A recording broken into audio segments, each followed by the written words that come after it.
All right, ladies and gentlemen, for today's presentation, we're going to discuss changes in your DNA, or what's known as mutation. So, mutation is a key thing, all right? Mutation can be bad, mutation can be good, mutation can be irrelevant. But no matter what, mutation is changes in genes or chromosomes. So let's real quick talk about this, chromosome mutations. You've actually seen a little bit. You've seen the changes in the number of chromosomes, all right? So you've seen that with things like trisomy or things like monosomy. And we know that those mistakes, those changes, happen at the level of meiosis, when chromosomes fail to separate properly during metaphase 1 and anaphase 1. When the chromosomes line up in homologous pairs, they either line up improperly, or when anaphase separates them, they separate improperly. The other thing that can happen is pieces or chunks of chromosomes can be removed.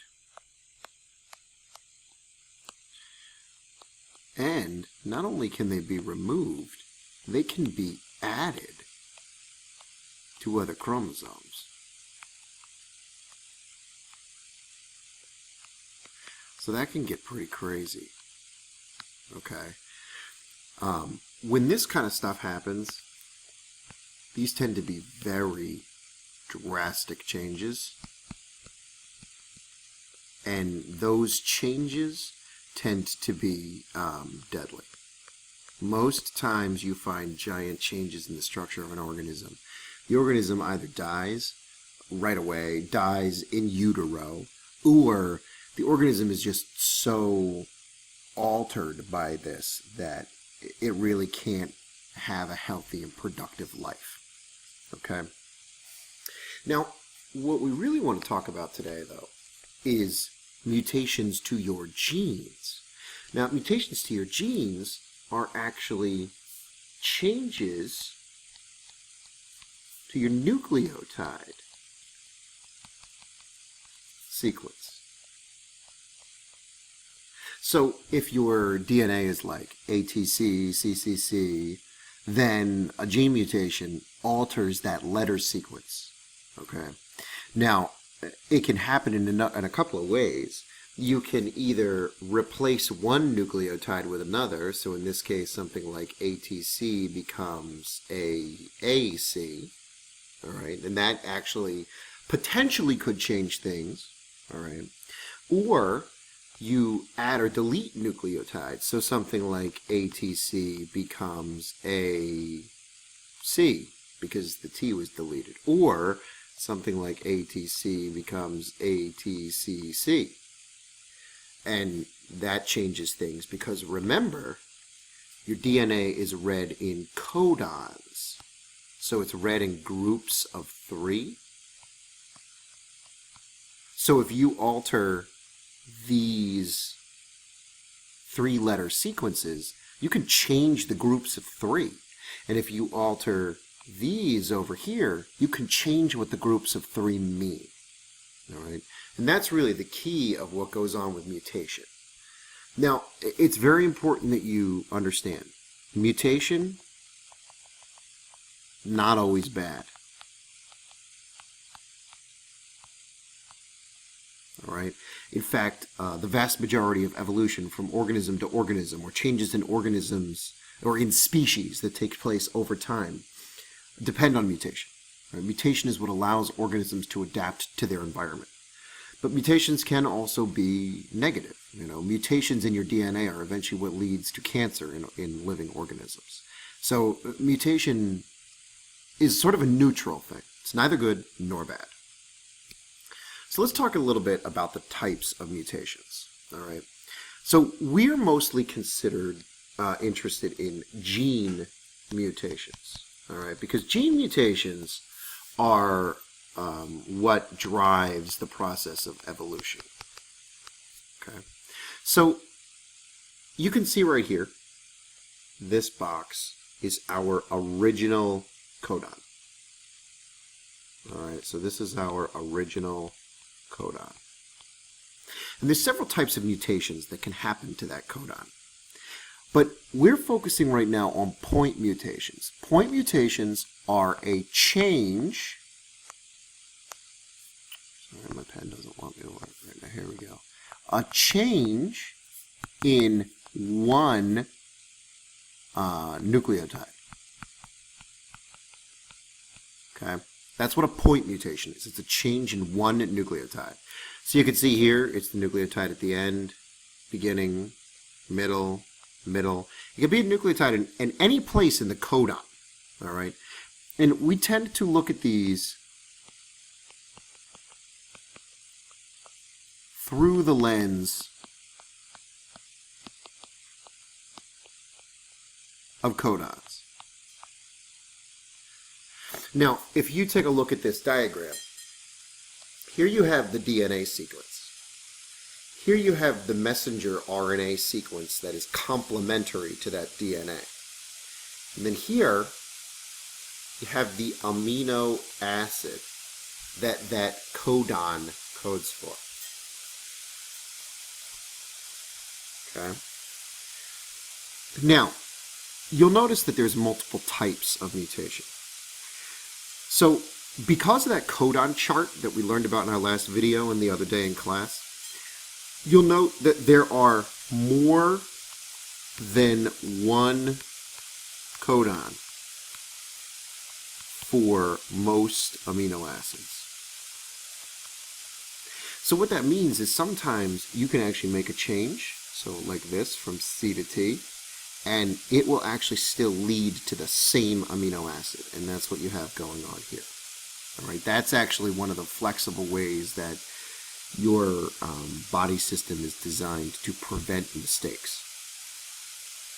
Now, sometimes these point mutations, like you see right here, when they make these changes, alter the RNA enough so that instead of lysine, here I have arginine, or here I have threonine. These are called missense mutations. And what missense mutations do is they change the amino acid sequence. Well, when you change the amino acid sequence, you change protein structure. And if you change the protein structure, you change protein function. And if you change the protein function, you have now potentially altered the trait. This is actually, when these mutations add up over billions of years, this is how you can have things like some sort of primitive primate becoming modern chimpanzees, some sort of primitive primate becoming modern humans. Okay? This is also how your body can mutate to become immune to different and new diseases over time. Now, another type of point mutation is something called nonsense. And nonsense mutations are a little more drastic, and that's when our individual change here causes something so drastic that it actually inserts something like a stop codon. And if you recall from our previous presentation and from our time in class, stop actually just ends the protein. So what this does is this actually shortens the protein significantly, and that drastically alters its ability to perform its function. In fact, typically it just makes it non-functional. So nonsense mutations, where like stop is inserted at random places, tend to be very destructive to an organism, whereas missense tend to be the kind of things that can drive evolution. Although please understand, missense can also be bad. Now, the last thing we want to talk about is frame shift mutations. Now, it's important for you to remember that DNA is read in groups of 3.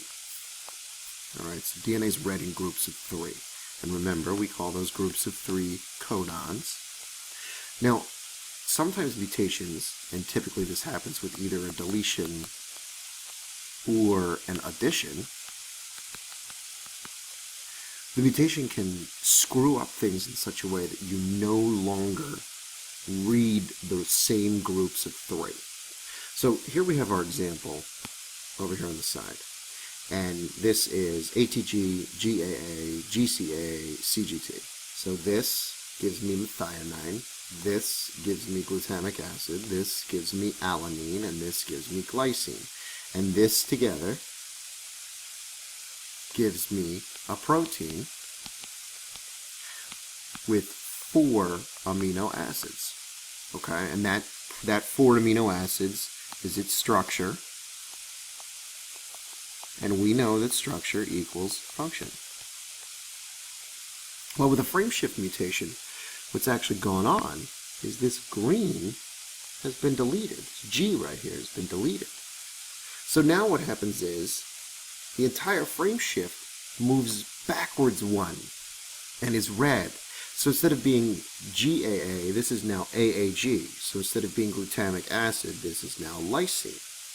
Instead of being GCA, this is now CAC, and that's histidine. And instead of being CGT, this one now has one left because that C went over there. This G went over there, okay? And because that happened, this is now nothing. And so what was a protein with 4 amino acids is now a protein with 3 amino acids. And again, structure equals function. So that's a huge, not only is that a huge shift because there's less proteins, you can see right here, they're different. And not just like one is different in the middle of the sequence. All of them after the deletion or all of them after the insertion are completely and totally different. And so it's important to understand that frame shift mutations are incredibly destructive. Okay. So a couple final things about mutations. All right. Mutations have the ability to be good because they can drive evolution. They can be bad because they can cause deadly changes. And quite frankly, the most common form of this that you encounter is cancer, where mutations in your DNA actually cause uncontrolled cell division. All right. They also can cause what we call autoimmune diseases, where your immune system starts attacking you. And since your immune system is actually designed to mutate throughout your life at a higher pace than the rest of your body, that's not exactly uncommon. Mutations can be neutral, where they can be silent. With so many different codons that can give you the same amino acids, and you saw that on the codon chart, you can actually have a mutation, a point mutation, that doesn't alter anything. And if it didn't alter anything, then you're unchanged, and that's what we call a silent mutation. It's important for you to understand mutations are necessary. Without mutations, there's no evolution, because alterations to your DNA lead to alterations to your traits. Alterations to your traits lead to your ability to adapt to the environment. And that's what we're going to talk about next. All right, so that's a brief summary of mutations.